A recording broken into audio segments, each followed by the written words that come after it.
Welcome to the Humans Outside podcast, where we are building a life around getting outdoors through learning from fascinating outside-minded guests.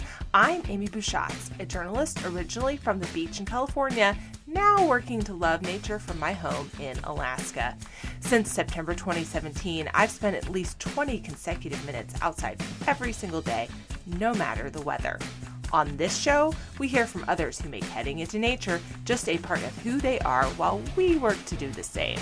If you love what we do, you can support Humans Outside on Patreon or leave us a 5-star review wherever you get your podcasts.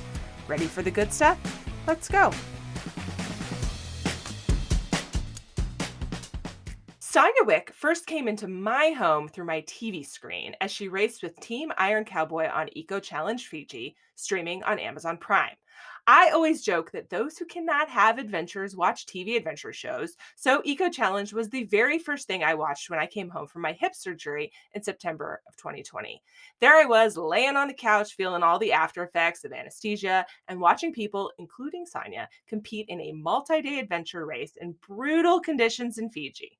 It was a fantastic and motivating way to spend those recovery days. But Sonia isn't just an Eco Challenge adventure racer. She's competed in 18 Ironmans, a race that consists of a 2.4-mile swim, followed by a 112-mile bike ride, and then if you're not tired enough, followed by a 26.2-mile run. She is a mom. She's a podcaster hosting Tales of Toughness, where she talks to other Eco Challenge athletes. She's learned firsthand about the power and impact spending time in nature has on her mental health.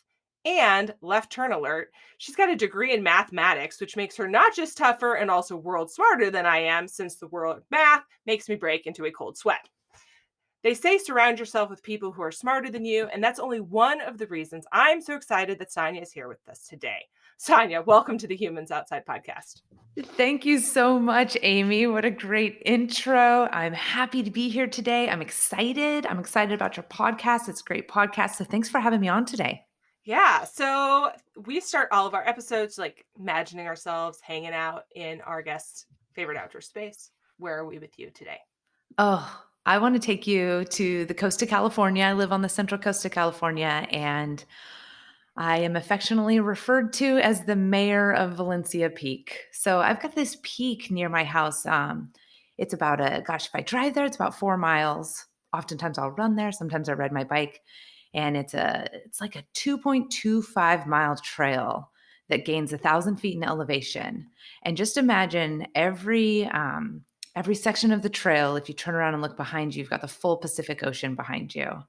When you get to the top of Valencia Peak, you have a 360-degree view of the Central Coast. 50% of that view is the mighty, huge Pacific Ocean. You can see whales. I go there for sunset. I go there for sunrise. It's just a truly magical place, and I think everyone really needs a place in their immediate environment that they can kind of have as their pilgrimage, and Valencia Peak is mine. I love it. I am actually from Santa Cruz, California, so I can perfectly envision what you're talking about.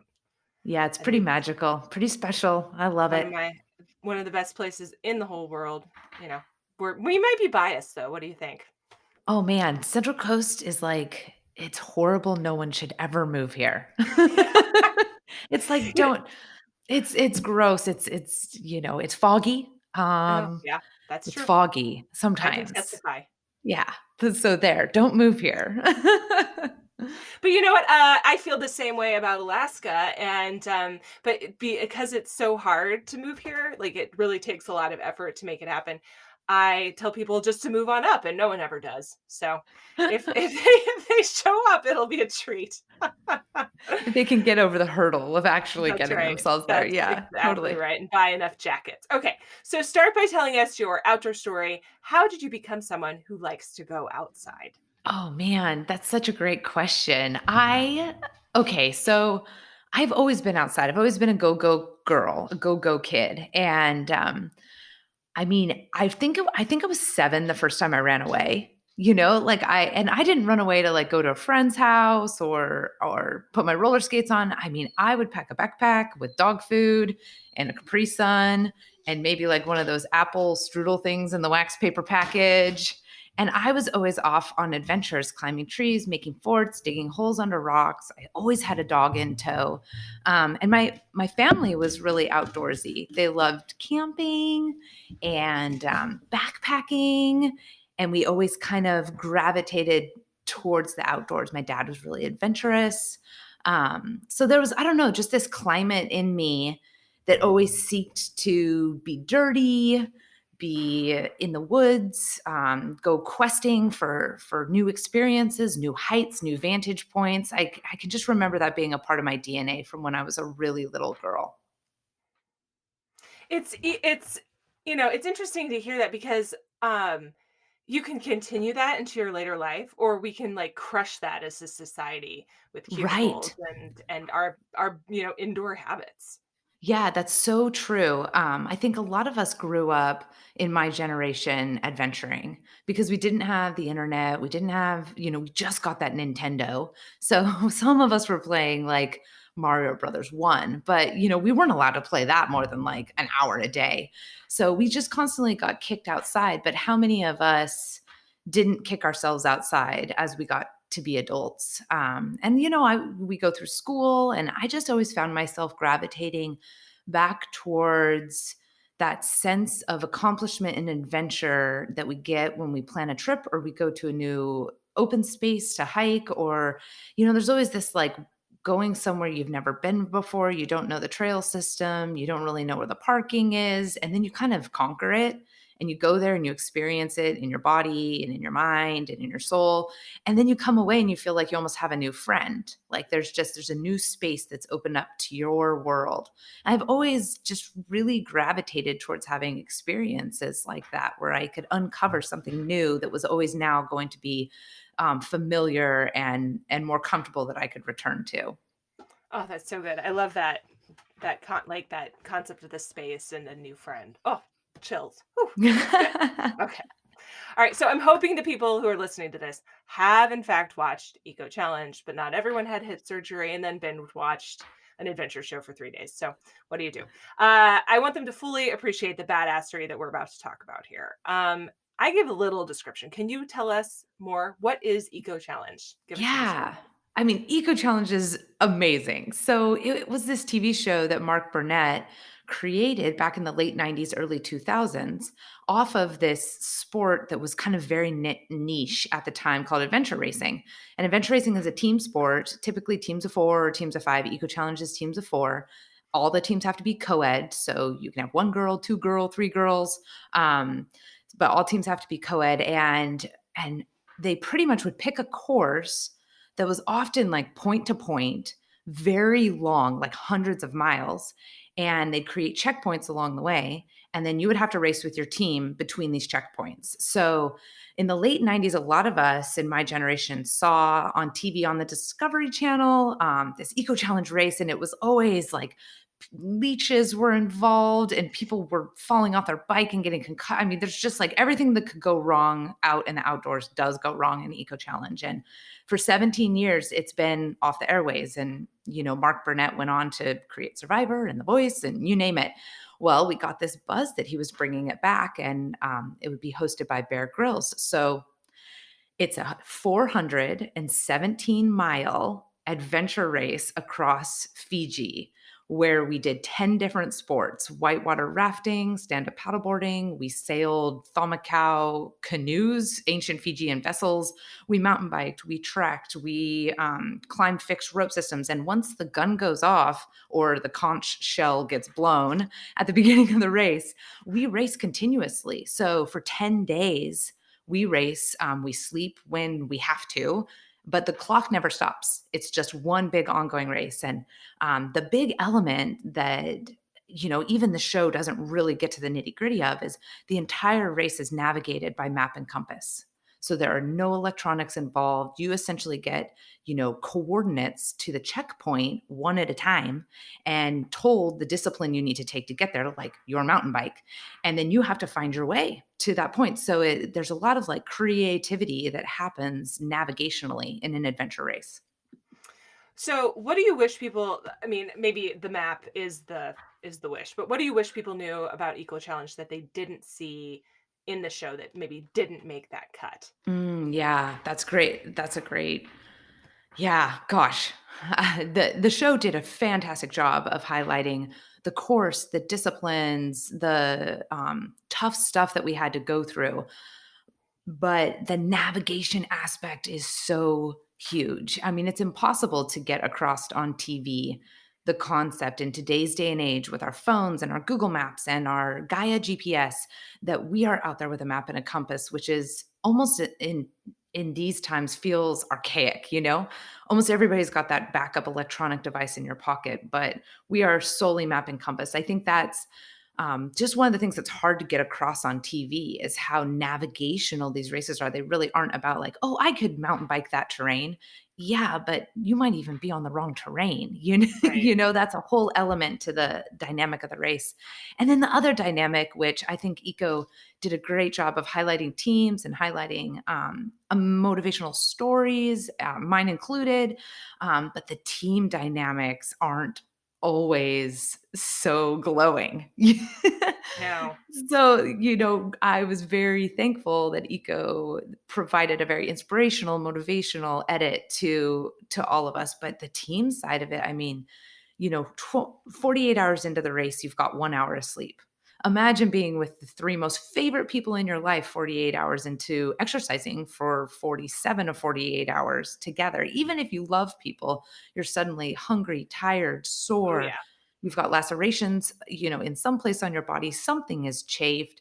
Something's gone wrong. Somebody's bonked. So navigating those team dynamics is honestly like just as hard as the navigation, which Oh, for those 2 things sure. are harder than the physical aspect of the race. Oh, definitely. I I have these very good friends who I'm sure are listening to this, and who I we call each other our running wives, okay? Because we just spend so much time together. And that I know everything there is to know about these people to a point, because in part because we've spent so much time together, and in part because one of the things we do while running is talk about our lives, right? So to the point that I have said, so we have like 8 hours. Tell me about your life. Start with when you were born, Right.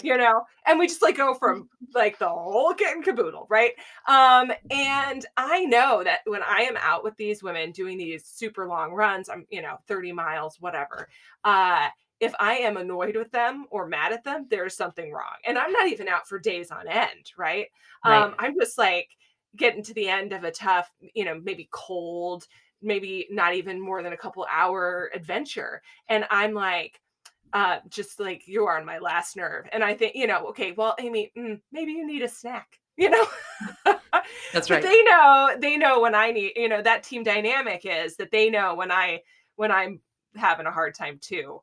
Yep. When I like pull ahead and I'm like just plotting and I'm not saying anything, and one of them, Claire took some pictures on a run we did this summer, and I very distinctly remember thinking, I'm smiling. Like, she said smile, and I'm like smiling now. And this picture of me there, Amy is not smiling. Like, I'm like, I've got this like grimace on my face, like I'm in like acute pain. And it's just so funny because it's that moment where you're like, big smile from me, and it's not that at all. So those are the things that make up the building blocks of that team dynamic. That's right. And it's the building blocks of having those friends outside who you can do this stuff with, who know you well enough to know when your mental health is at stake. And we'll get to that in a few minutes here, but like, who know you well enough how to pull you out of that, because not everyone responds to the same motivation the same way. That's Um, right. and it's just that's the value of having those people in your lives, doing that hard stuff with you, because that's the other thing, right? It's not like you're just all hang out, drink wine together. It's No. that dynamic that's created when you're all moving through a challenging thing together. Yeah. I mean, we all were doing the hardest thing we've ever done. Right. And so to do that, to be worried about taking care of yourself, but then also being in the mindset of having to take care of other people, just even emotionally and recognizing where they're at. The environment is definitely a pressure cooker. Yeah. And I think in normal adventure racing, non-eco challenge, non-massive multi-million dollar production with Bear Grylls running around in a helicopter, in a normal adventure Hanging racing, out of the hanging out of helicopter, the helicopter, like, just swinging cheering over the for ocean. you. Yeah, that was a moment. That was a great moment, actually. I screamed like a giddy little girl, even though Bear is sort of normal to all of us. But yeah, the without the production value in a normal adventure race or a big long run you do with someone, or you go on a backpacking trip, if the internal dynamic isn't working out, you go home early or Right. you kind of don't race with them again. But this was 10 days that had to work. And so that was a really fascinating dynamic of just kind of being put in this position of like, well, we've got to get through the emotional stuff. Like we've Yeah. got to get through because we all really want to finish and there's a gajillion cameras around and we are not gonna not finish, if it's within our power. So that was a good learning element for me in the race. Well, there are a lot of extreme things in the world, right? Like, you don't have to be outside to do them. Although there's like the uncertainty and all these things of being outside. So to you, what is, if there is indeed a factor to doing them outside that especially speaks to you? Yeah, so the really what I feel the outdoors offers people is this strict delineation between what you can control and what you can't. I love that about the outside, and it's something I learned, and a lot of my training was done with this lovely man named Andrew Skirka, and he taught me how to ultralight backpack. And something he really like honed into me is know everything you can about the environment that you're going into, so that you don't pack the kitchen sink, right? You don't pack like, well, the just in case. Know your environment and understand your controllables and really get clear on, what is the typical weather, where are your water sources, so that you're not taking extra layers for a just in case. No, you've done your research. So I love what the outdoor provides. I think it's a great metaphor for life. And those of us who spend a lot of time in the outdoors trying to go fast, trying to go light, is we really start to hone in what our control circle is. And the more energy I feel like we spend on our control circle, the less energy we spend on that sphere that's outside of our control circle. And that's a huge life lesson because we have to take that into business. We have to take that into our families, our relationships, is kind of that personal ownership piece. And the outdoors will always push back for you to take personal ownership in your own experience. It's interesting that you bring this up because I heard you talk about this on your own podcast, the differences between the controllables of Eco Challenge and the controllables of Iron Man. Oh, yeah. So both of them are outside, right? But Right. they're very different Yes. levels of control. Can you talk about that a little bit for us? Yes. Gosh, yeah, I get asked sometimes like, "Well, what's the difference between Ironman, Eco Challenge, and" so Ironman, as you said in the intro, is this, it's a one-day race. For me, Ironman takes around 10 hours, plus or minus a half an hour. And, it is all about perfectionism, Ironman. When you get really good at the sport, it's about having those perfect training weeks. And yeah, like you're gonna have sessions that don't feel as good as other sessions, but it's about nailing and executing every session, controlling, the valves on your bike tubes, like the material that you're wearing in your chamois, like your nutrition down to the calorie, everything is hyper controlled because you're looking for that perfect execution of a race. And that's what gets you to the top of the podium. That's what gets you to Kona. That's what helps you perform well in Kona. You just don't have at the top of the sport really the ability to withstand mistakes. Maybe you can get away with one. Like maybe you can bonk a little bit once. Maybe you can maybe have a flat tire if you can change it really fast. But for most issues in an Ironman, it's sort of a performance ender if you're at the pointy end of the sport. Eco challenge is the opposite of that. Eco challenge is actually all about the problems because you literally go from problem to problem to problem to problem. Because if you're not hungry, you're tired.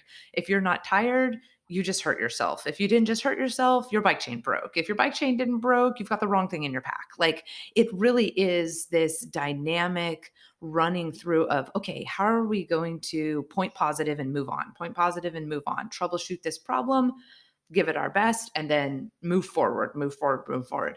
So I personally love that shift that naturally came to me from transitioning from Ironman to adventure racing, because Ironman felt like it was further conditioning me. How we do one thing is how we do everything. So it was like further conditioning me into this life of perfectionism. And adventure racing is like further conditioning me into this life of problem solving and pointing positive and just trying to figure stuff out. And that, having spent 10 years in the Ironman world, this shift for me has just been like, it's really lit me up because it just feels a lot better in my body. Well, and it's two different kinds of mental toughness, right? There's the mental toughness of learning yourself so well that you can control those things, and having the discipline to get yourself there, that you know how much food you need or what is too much, right? Because there's both ends of that spectrum. When you're racing, like if you eat the wrong thing, now you feel sick, Oh yeah, I've and been if you there. don't eat enough of it, right? Like if you don't eat enough of it, now you feel We got sick. those stories. Yeah. Oh, absolutely. And then, of course, Ego Challenge, all of the things you listed that are challenges that, Hunger Tire, and all of those, by the way, make me really want to do an Eco Challenge. No, that does not. It's awesome, really it is. It's awesome, guys. Here's all the problems you'll face. You'll be miserable for days on end. You No, will. but I mean, that's, but isn't that true? Like that's how we describe our various sports. Like there's always going to be the whole point of them is that there's something you get to overcome. Yep. And that's why they're fun. I mean, that's true of, well, challenges is relative to your experience, right? So you're going to be challenged if you have no experience in this thing. It's going to be a challenge, right? So you could give such an attractive advertisement about almost anything outside, right? But the benefits in my experience, typically, and I want to say like always, but I feel like I'm tempting the fate on, high atop the thing, outweigh the risk. Right. Like Mm. I'm never sorry that I went outside, even though I might have been cold or I might have been hungry or it may not have gone the way I wanted it to.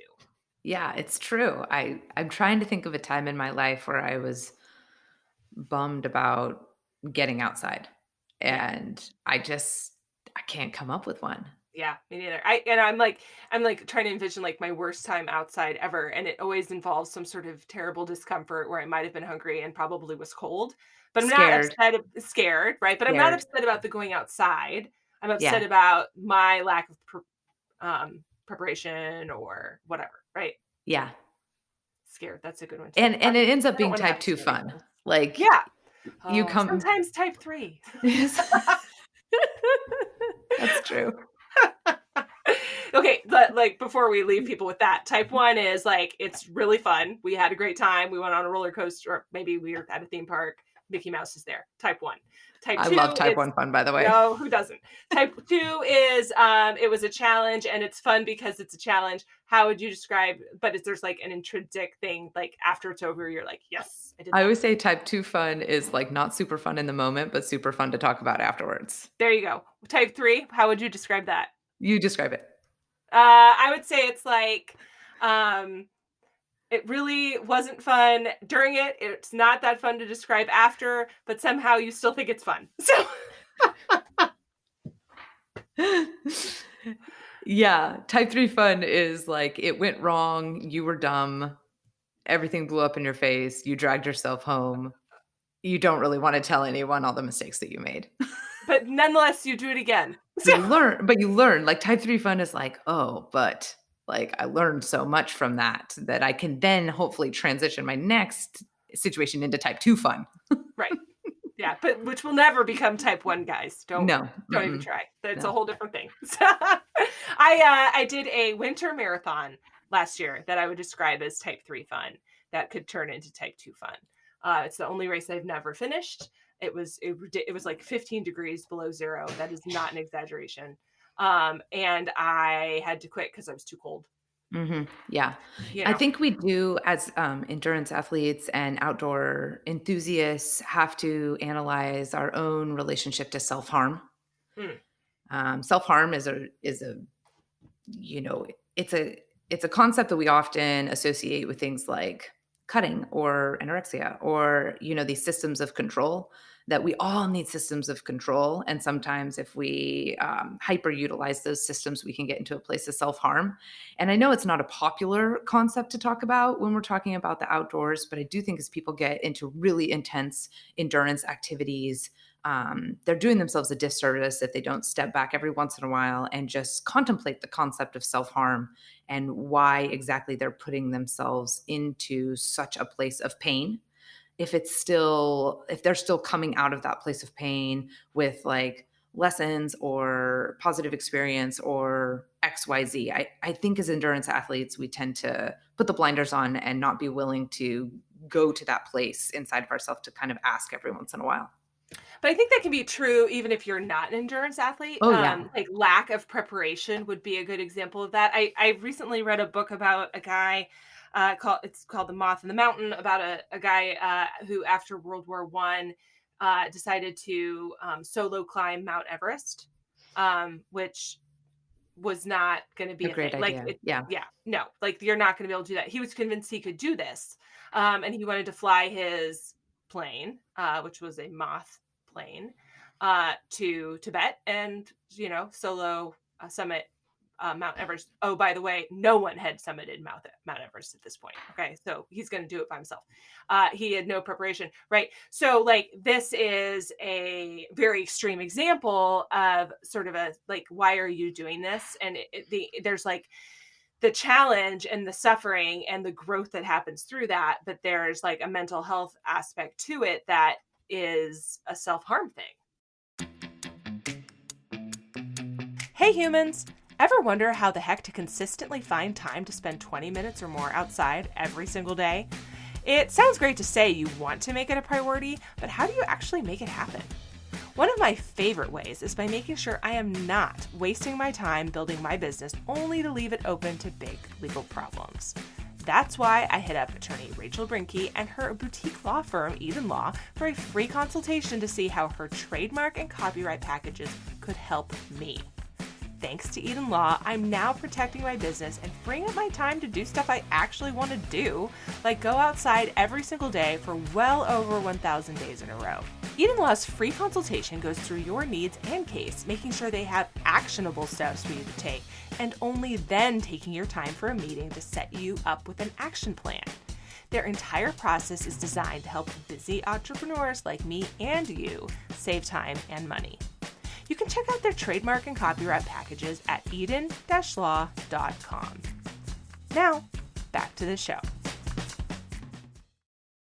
During Eco Challenge, and this was included in the show, you experienced a panic attack, but it wasn't your first time or dealing with those issues. So, can you tell us about that in the show, and then also your mental health journey leading up to that point?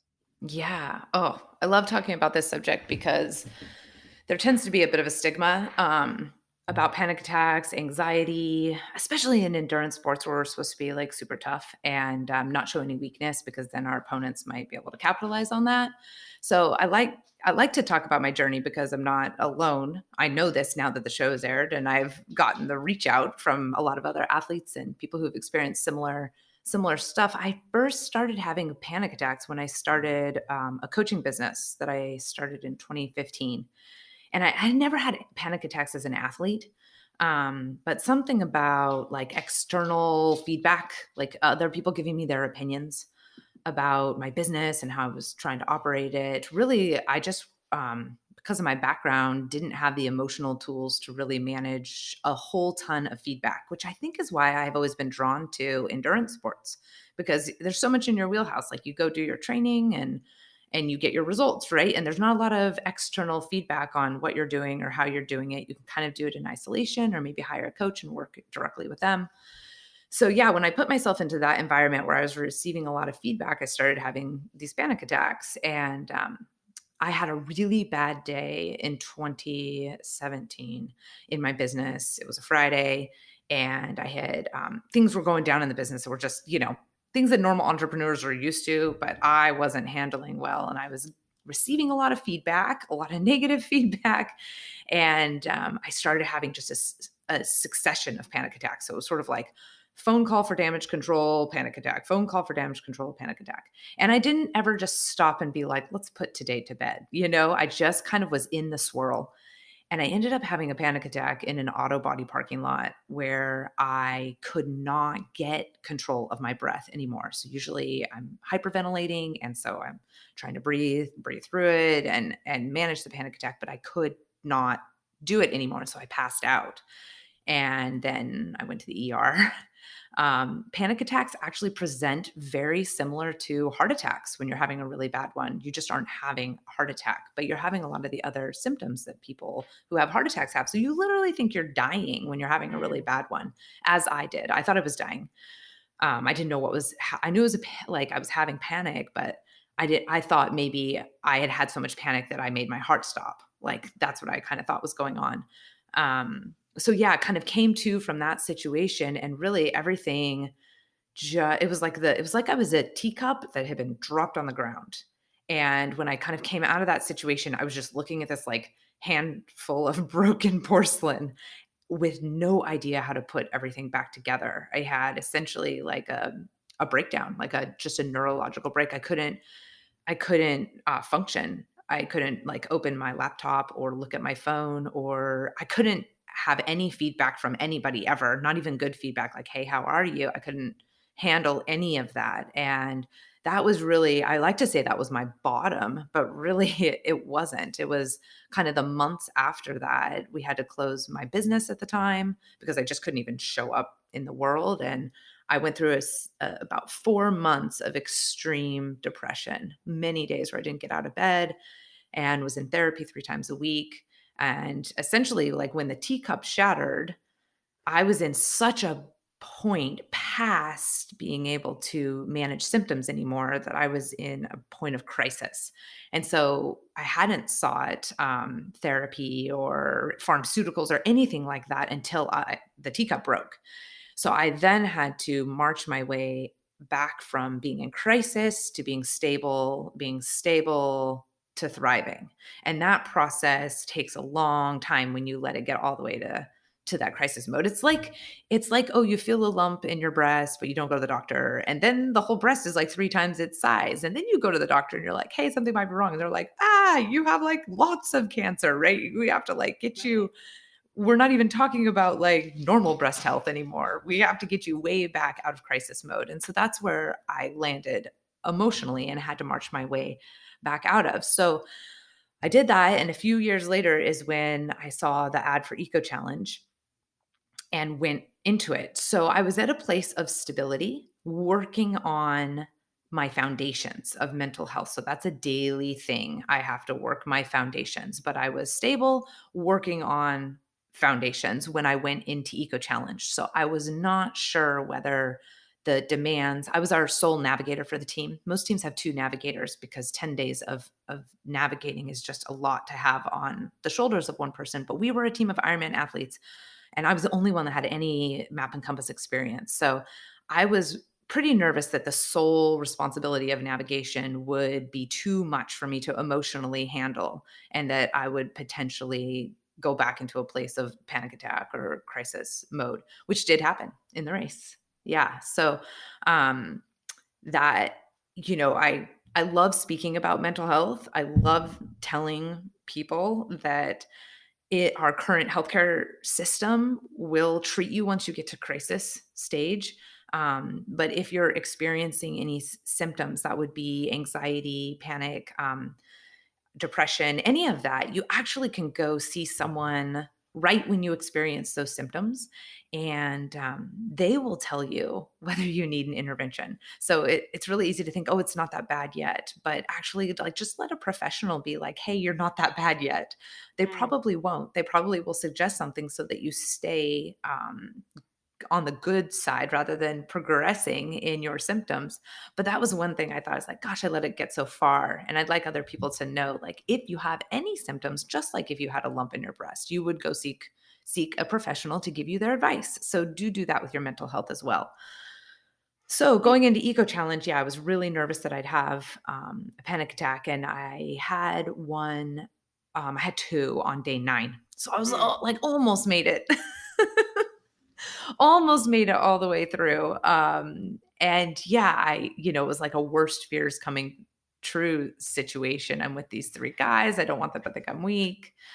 And I'm hot. I'm tired. I've been Yeah, looking at them. do you think it waited until day 9 because you stopped being aware? I mean, as aware, like, you were afraid it was gonna happen. You get to day 9 and it hasn't happened yet. Maybe you let your guard down, or that's not at all how your panic attack works. Yeah, I don't think it was like letting the guard down. I think it just was a kind of Just exhaustion. a Yeah. swirl of things that happened. Yeah. I think when Um, I say letting your guard down, I mean, like, practicing yeah. those things that you talked about earlier. Yeah, and a really in a 10-day adventure race, like, I'm not able to practice any of No. my foundations of mental No. health. I can't No. meditate. I No. can't, like, you're just living it, and so Yeah. it was almost like I had a bucket, and I was just filling that bucket, and I tried as hard before the race to Mhm. make my bucket as big as possible to have as much capacity to handle emotional turmoil, and day 9 was when my bucket got full, Yeah. and so whatever went into the bucket next was gonna spill out, and that What a was great analogy. Yeah. yeah, that was what happened. But I had a really great like aha from that panic attack, which is kind of fun to share with your listeners, um, and it's something that's helped me with actually future panic attacks. And a lot of times, people really try to fight panic attacks with perspective, like, oh, but your life is really good. Mm. um, and that's never worked for me.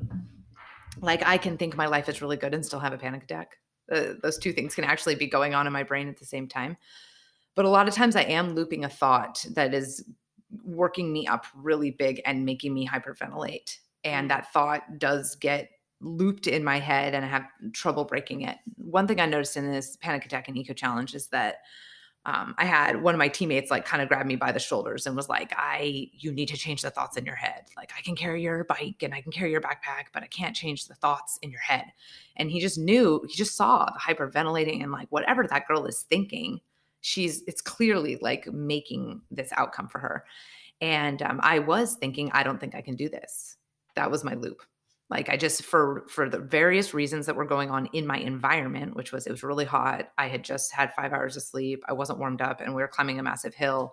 And I was like a little bit unsure that I knew where we were going. All those things kind of created this dominant thought, which was, I don't think I can do this. I don't think I can do this. And that looping of that, I don't think I can do this is really what generated that panic attack. And so he just kind of was like, you have to change your thoughts. And I had never really been called out on my Mm. thoughts. They're mostly unconscious when you're Right. thinking. And so for some reason, I knew I couldn't say to myself, I can do this. Like that seemed like the stupidest thought ever because I had just been repeating, I don't think I can do this. And so I think I can do this or I think I can do this is like, I don't believe that right now. But what I could believe was that my core body temperature was fine. Like not Hmm. good, not great, but it was fine. And so when I changed my thought, really just coming back, bringing the compass needle back 15 degrees, finding a thought that is also true and is kind of neutral, that can shift you out of this thought that's getting sort of inciting the panic attack or inciting Yeah. some performance that you don't want to see. And once I just moved the needle that 15% and started repeating, my core body temp is fine. My core body temp is fine. It actually like it popped me out, and I was able to start performing again. So I thought that was like, there are gifts in these attacks. There are gifts in having struggles with your mental health. Like if you look back on your time and try to kind of mine it for what was helpful, you can take that forward. You can share it with other people and you can use it again and you can test it. So yeah, I still have panic attacks from time to time for sure. And I use my tools and I tell my people and I try to shift my compass 15%. And sometimes it's a whole gaggle of things I have to put in place to calm myself back down. But they're a natural part of life and a lot of people have them. And what you're talking about applies to any kind of like negative self-talk.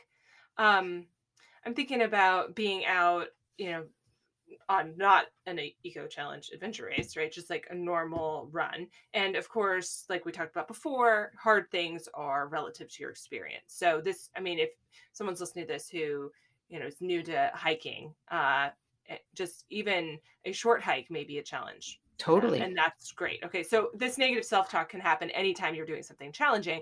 And I hear Absolutely. myself saying to myself, this is too hard. You can't do this. You're tired. You Yep. don't want to be here. And Yep. if I turn that around with just like statements of fact, right? Yes. Look how far you've gone. You've gone this far before.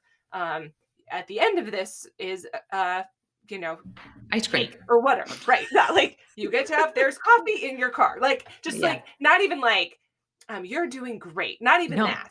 In Just like fact, I don't statements of fact. think that's helpful. Honestly, like the more I get into this stuff, I really don't think that's helpful because you just don't believe it. Right. And what you believe, you will achieve. So if you believe at the core of your being that there is coffee in your car, when you are actually trying to convince yourself that you can't do something and Yeah. you can shift over to, but there is like, not even I'm going to drink the coffee, just there is coffee in my car and my shoelaces are pink. Like Yeah.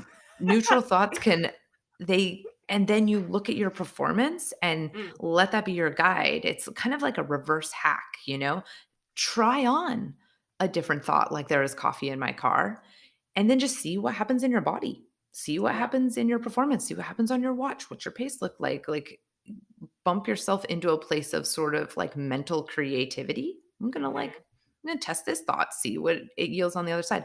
Half the time you don't even have to because 5 minutes later, 5 minutes into that thought, you're running faster, feeling better, XYZ, right? Right. But Right. if that one doesn't work, you try on another. Like coffee in my car might not do it for you today. And you might have to move to like my elbows are really warm. If your elbows aren't warm, friends, get you some long sleeves because Right? warm elbows are life. They're so important. So important. Okay, so I want to know, like, we can practice this. I don't want to even call it positive self talk, but like statement of fact self talk or change Right. self talk, right? We can practice that anywhere. How does being outside change this for you? Is there an aspect to outdoor training or outdoor life that has an impact on your mental health and this practice? Yeah. Outdoor life, gosh, it's so in my DNA getting outside. Um, but it's also the place I've chosen to challenge myself the most. Um, I think the whole reason that we get out and we challenge ourselves in the outdoors really is to learn the lessons that we need to learn so we can come back and show up better with the people that we're invested in our home life. I've never really used the outdoors as an escape. I've always gravitated more towards the challenge so that I can learn deeper lessons about myself that I can then bring back home to my relationships or how I help other people or who I engage with. So I think when we're talking about positive mental self talk in the outdoors specifically, I think it's a good lesson to think about why you're out there anyway and what you're hoping to learn. Hmm. And I think that that really should dictate, the types of challenges that you take on and what you plan to learn on those challenges. Some people are out there just because they really want to have a lot of fun, and those people are like downhill mountain bikers, whitewater rafters, whitewater kayakers, right? Like there's a lot of ways to be outside. And so when you're thinking about what you want to get from being outside and how you want to take that into the rest of your life, that's going to dictate how you get outside and the experiences that you gravitate towards. So I've always gravitated towards these like really long endurance adventures where there's always going to be that moment of like, hey, what are you made of? And it's because that's the moment I want to play and dance with, because that's the moment I feel I'm going to be able to take back into the world to shine a brighter light to help other people or show up better in my relationships. Do you think that endurance sport has an impact on mental health in a way other activities, outdoor activities don't? And when I say endurance sport, I mean like again relative to your experience. So endurance, whether that be a hike or an Ironman, versus something more passive like bird watching, but still outside. Oh, yeah, for sure. I mean, I know some bird watchers and they're not like really living on the forefront of like personal development. Like they're really curious and excited to like catalog and observe and And there are benefits to that too, but absolutely. I mean, bird watching is a massive like spiritual connection with nature. And so I think if you're in that place where you're really trying to like go inside and tap into like your inner creativity and curiosity, then you want to gravitate towards bird watching for sure. Endurance sports can negatively affect your mental health. They've been doing some studies, on just like over exercise or over intensity that can happen because there's an addictive quality to the endorphins that we get from doing really hard things and surviving through them. So we have to be careful with that. And that's why I say, the goal, you can get anything from the outdoors that you're sort of questing for, and let that be the driver on how you decide what sport you're going to take up.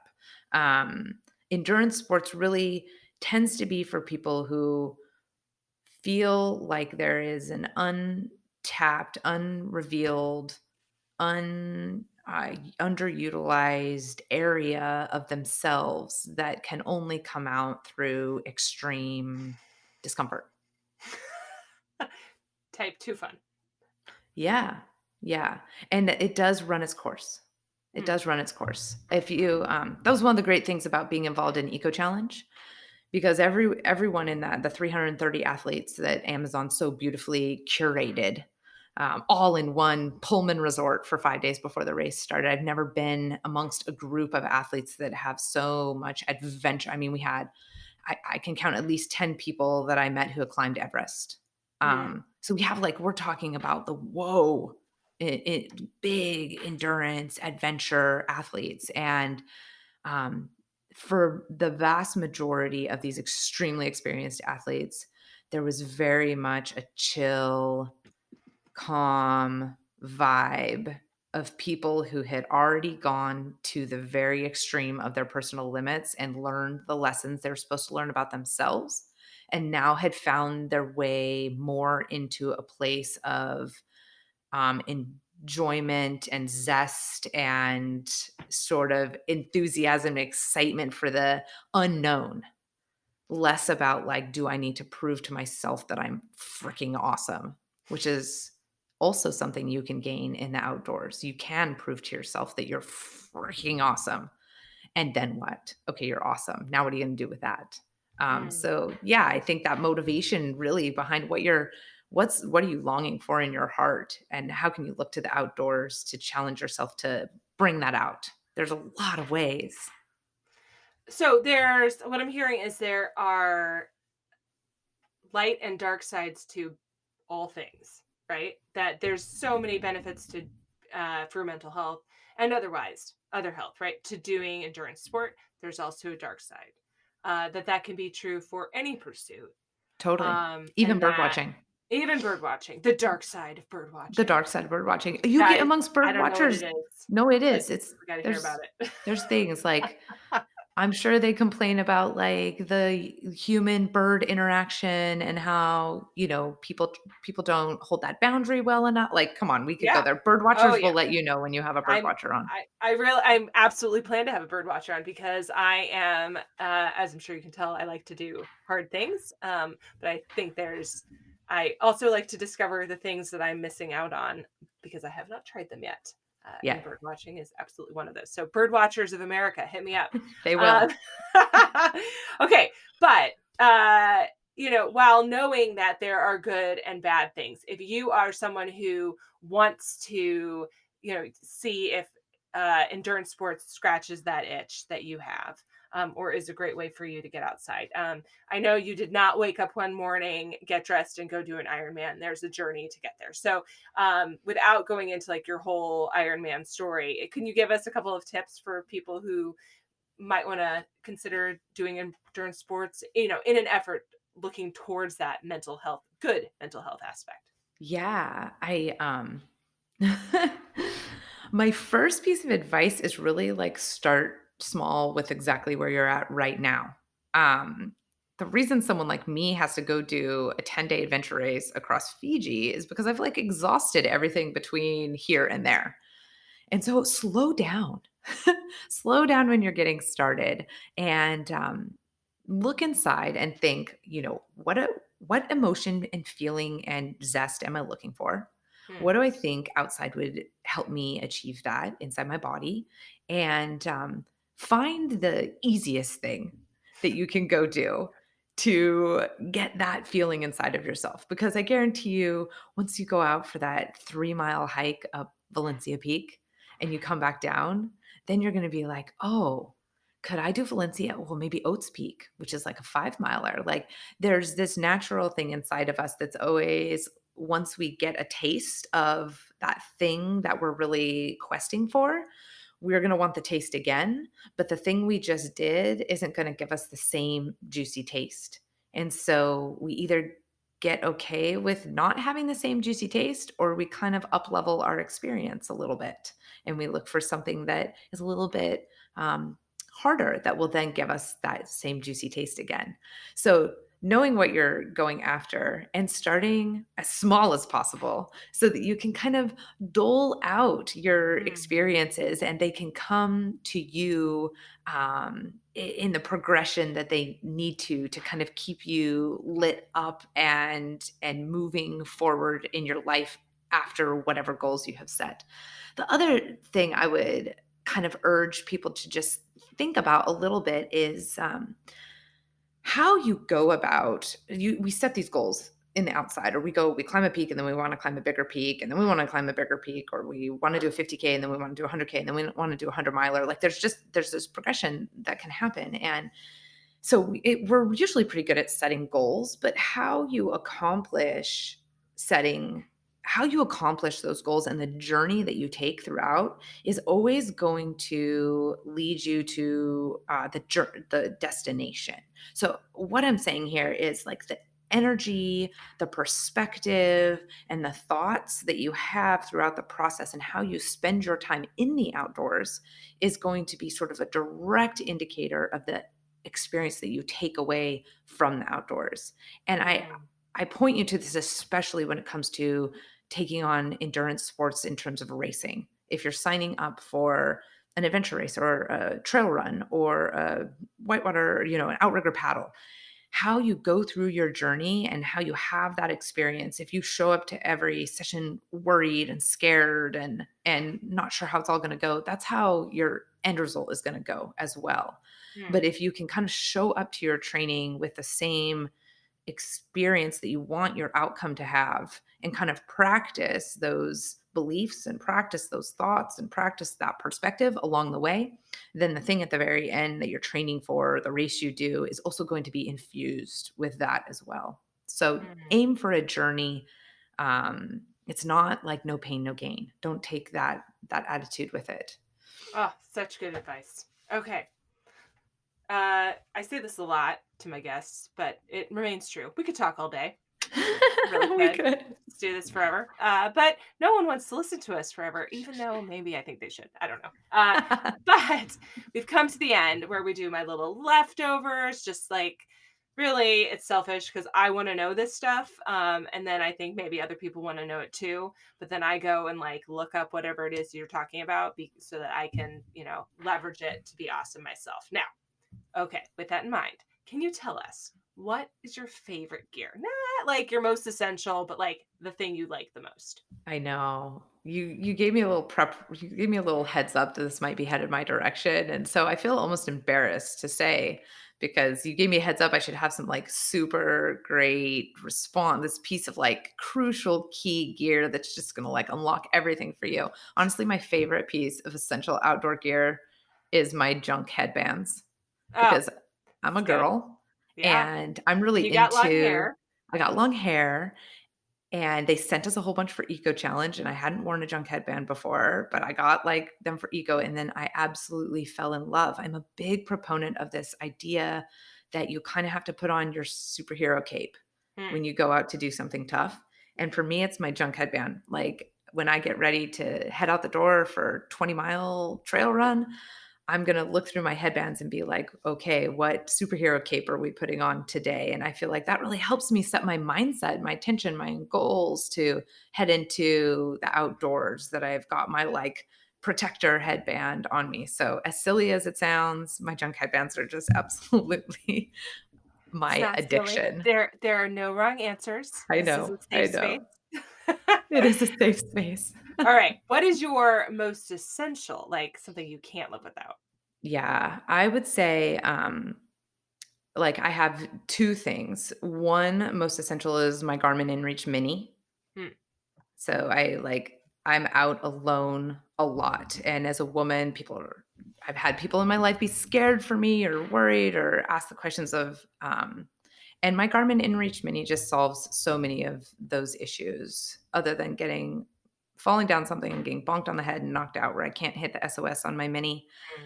The Mini has just been it's just been such a great piece of gear for me to have, as a solo woman, giving me some stability. Also out on the ocean, the Mhm. Garmin InReach Mini, it's satellite based. And so when I'm out of cell coverage, I know that I'm going to be able to get an SOS out should I fall down a ravine or tip over my OC1 or, something that I just haven't been able to, um, work for myself. The other thing that my other piece of essential gear, and I know you only asked for one, but I'm going to give you two, is, I'm a big fan of the Aquamira Part A and Part B drops to filter water. Mhm. I've used those. And Yep. you use the Aquamira A and B, and I have tiny little dropper bottles, and I will often mix up a set because they keep for about mixed. When you mix A and B and then they turn yellow, you can use them to, um, I'm not going to say filter because that's not the right word, but make Yeah. your water safe to Purify. drink. Purify your water. So, and that little, once you mix A and B, lasts about 24 hours. And so I'll often mix up a little dropper Mhm. bottle and stick it in my pocket when I go on a long run. And people always think, oh, I got to get access to water. But oftentimes I'm crossing streams and, access to water is, ultra runners don't think about taking water purification. And then you can carry a lot less water when you're running. Yes. Yep. So I'm a big fan of Aquamira and A and B. It's like my backpacking tip launching over into ultra running hack. Oh yeah. So good. We've used that. It doesn't always taste the greatest, but it The doesn't A and matter when B you're is thirsty. tasteless. Oh But really? I yeah, must have used a different product, but the yeah. Aquamira Part A, Part B, when you combine them up, that it's tasteless, odorless. Yes. So yeah, I found that to See, be helpful. I'm telling you, we're gonna end this and I'm gonna go, You're gonna go research it and get some and do a mix little them and take them on your next shopping. trail run and be That's like, right. oh, Heck crazy. Get yeah. yourself a tiny dropper bottle Oh on the yeah. internet. Yeah. Okay. Finally, leave us with your best outdoor moment. If you close your eyes and imagine yourself just having your favorite outdoor moment ever, where are you and what are you doing? Ugh. My favorite outdoor moment by far is the last probably 5 minutes of Eco Challenge Fiji. We were in the outrigger canoes. We had outrigger canoed on the very last leg of the last day was 6.5 hours where we outrigger canoed 42 kilometers straight out into the ocean to find an island that we could not see at all when we left land. So I had to navigate the heck out of that thing. And that moment of realizing I had found the proper island slash finish line, and the water was just teal, like exactly what you would think on a Fijian postcard. And we're paddling towards this island, and there's palm trees everywhere and white sand. And I've now identified that it is definitely the finish line. There's just this outdoor moment of being there with 3 other guys who had worked so hard for me over the last 10 days, worked hard for themselves, but I felt like they really worked hard for me on the boat, as the navigator and the steersman.